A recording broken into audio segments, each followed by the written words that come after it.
Welcome back to Black News Tonight. 3,000 strong African Hebrew Israelites have been calling the state of Israel home since 1969. But there remains an ongoing push to deport them in gradual steps. A recent report by the Times of Israel reveals that last Thursday, the Interior Ministry's Population and Immigration Authority has sent 51 members of the Hebrew Israelites letters ordering them to leave by September 23rd. And these letters were dated August 9th, shortening the deportation time frame by a whole month. Hebrew Israelites live predominantly in the southern city of Dimona. The mayor of the town, Benny Beton, is against the deportation tactics and recently released a statement. In it, he says, "In a conversation I had with the Interior Minister, we arranged for an urgent hearing in her office in order to cancel the deportation of members of the Hebrew community. In addition, Minister Shaked promised to freeze the deportation proceedings until the hearing. Residents of Dimona, members of the Hebrew community, I want to tell you one thing. As long as I'm here, I will not lend a hand in this horrible expulsion." Joining me now from Dimona, Israel, is Sar Amadiel Ben Yahuda. He is the Minister of Information for the African Hebrew Israelites of Jerusalem. Shalom, my brother. Welcome to the show. The Interior Ministry's Population and Immigration Authority sends y'all these letters, and it's not the first time that this is happening. The Dimona mayor is standing by your community. If you have the mayor supporting you, you all have been there for over 50 years. So many people have supported you. How is this happening? Why is this happening now?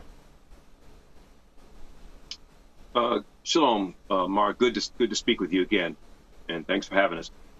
Indeed, that is the question, and particularly the timing is very, very inappropriate.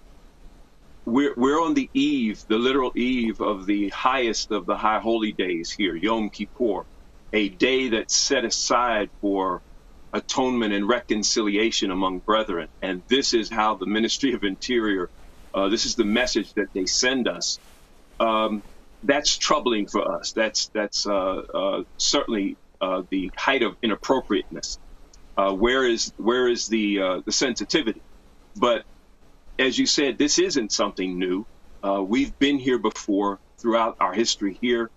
And there's no question that some of these, not some, but all of that 51, that they did fall between the cracks of legality where the immigration laws were concerned. But I would remind your viewers and remind, obviously, those who sit in the Ministry of Interior offices that Israel was founded upon the idea of an illegal immigration. It is how the state of Israel came into being, part and parcel of it. Those who were engaged in those activities 50, 60, 70 years ago, rather, that they are enshrined forever as heroes and heroines in the history of Israel. And so we find it quite inappropriate, quite disingenuous to serve these notices on the eve of this holy day. You weren't surprised by the ruling, which is interesting. I mean, when you came on the show a couple of months ago, some people had gotten notices. There was some hope that there'd be a stay, that there'd be some kind of pushback, that the state would change its mind. But since then, there hasn't been. Why are you not surprised that there hasn't been a change in sentiment or a change in policy from the state toward the African Hebrew Israelites of Jerusalem? Well, we're not surprised simply because this was an appeal to the same ministry and the same departments and the same functionaries who sit in the offices of the Ministry of Interior that were asked to make the appeal, and to ask them to rule against themselves was not quite, it wasn't something we had a lot of hope in. These are religious party functionaries. These are right-wing elements. And I have to be frank and say that these are racist elements that actually still hold many of these positions in that particular ministry. And that's not just us talking. There's a report that was prepared for a government ministry, was the Ministry of Diaspora Affairs, and a rabbi, in one of his comments, he says there are clear racial elements in the Ministry of Interior, and some of its employees seem to harbor a hostile approach. Said these people should be removed from their posts. So we're not surprised. This is going to require a legal and or political resolution. And so we're still hopeful, and we see indications that such is in the works. Again, the mayor is a great supporter. He does have certain clout and inroads that may appeal to the voices of reason. There was a new government finally after nearly 2 years of being in limbo here. There were no budgets. So what I'm saying is that it's a very, very fragile coalition that they were able to cobble together, and no one wants to upset a lot of these different support and elements within that coalition. So we'll see what happens, but we do see indications that they're looking for a way that they can come up with a resolution that doesn't compromise their fragility. So, I mean, this is very confusing to me. It's always been very confusing to me. You know, I've spent a great deal of time there. I've spent time with you in the community. I've seen what goes on there.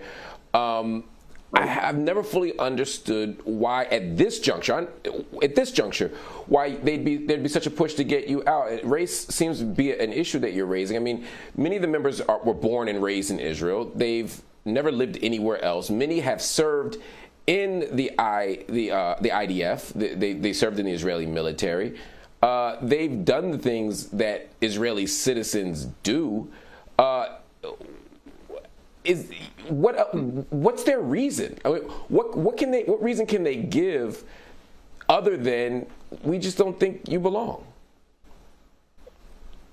I don't know of anything that makes any sense, Mark. It does tie back. It does have its roots in a great fear. We would say it's an irrational fear, but it's a fear of the people of African ancestry all over the world that do have links to this land, and it's a fear of their awakening and wanting to identify and specifically wanting to then immigrate here. But let's deal with just one group, and we're not talking about the Africans in America, though. That's a major group in itself. Let's talk about the Igbo of Nigeria. Let's talk about the. Let me pause you for 1 minute, Amadiel, because I want you to get to the Igbo because that's actually an interesting point. But I want to play devil's advocate just a little bit here. The state of Israel will say, we're not racist. Yeah. We had Operation Moses. We've had Operation Jacob. We have literally airlifted Ethiopians during war and famine from the continent of Africa, from Ethiopia, and brought them into the state of Israel and made them citizens. So if we brought them in, clearly we're not racist. Maybe it's y'all. What do you say to that? First of all, we have knowledge that there are more than 240,000 more than were airlifted of Ethiopian Jews remaining in Ethiopia that the country has not moved to bring here, that are waiting, that want to come and immigrate to Israel, that have family members here. We would say, what happened to the continuation of that particular effort? It smacks of possibly that this was just a stopgap measure to say exactly that we're not racist because we've done X, Y, and Z. And we would say that, that's disingenuous on their part. What can you say to people who say, why do you want to be there?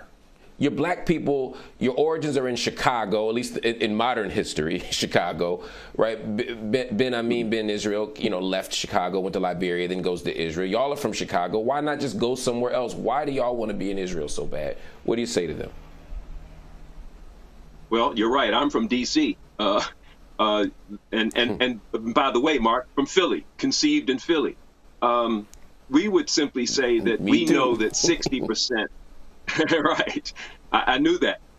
We would say that 60%, it is known that 60% of the Africans in America came through the port of Charleston, and that upwards of 60% of them were probably of Igbo origin, West African ethnic origins.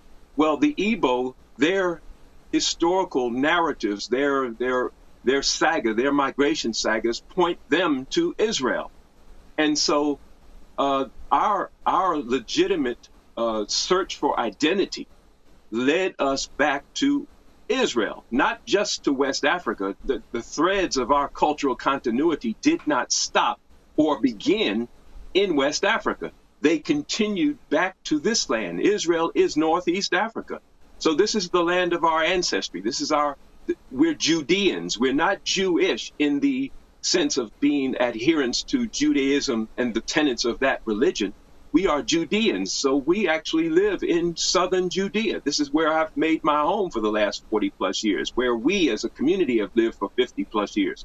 So there is an authentic, proven by some DNA testing, that authenticates our presence here and our ties here. And if indeed this is our ancestral land, then the Ministry of Interior need to wake up to some things and understand that there are some spiritual and metaphysical consequences that would be the result of them trying to deport us at this particular time. How does this end? That's a good question, Mark. We're hopeful, and our hope again does not lie in the political or the legal. We have faith and hope. We are spiritual people. We believe in the organic link of the man and the land. We would simply say, as Ben-Ami has said before, we understand the gatekeepers having their responsibility, but again, that authority only goes but so far. Here on the eve of Yom Kippur, we would expect another decision. We would expect another intervention, so to speak. And again, in Ben-Ami's words, no power on earth will or can stop us from manifesting our destiny in this land. Well, my brother, we will be following this very closely. We'll keep our audience updated. And, of course, I want to thank you for staying up very, very early in the morning to make this happen. It is past 3 in the morning in Israel right now. So thank you for staying up and thank you for sharing your story.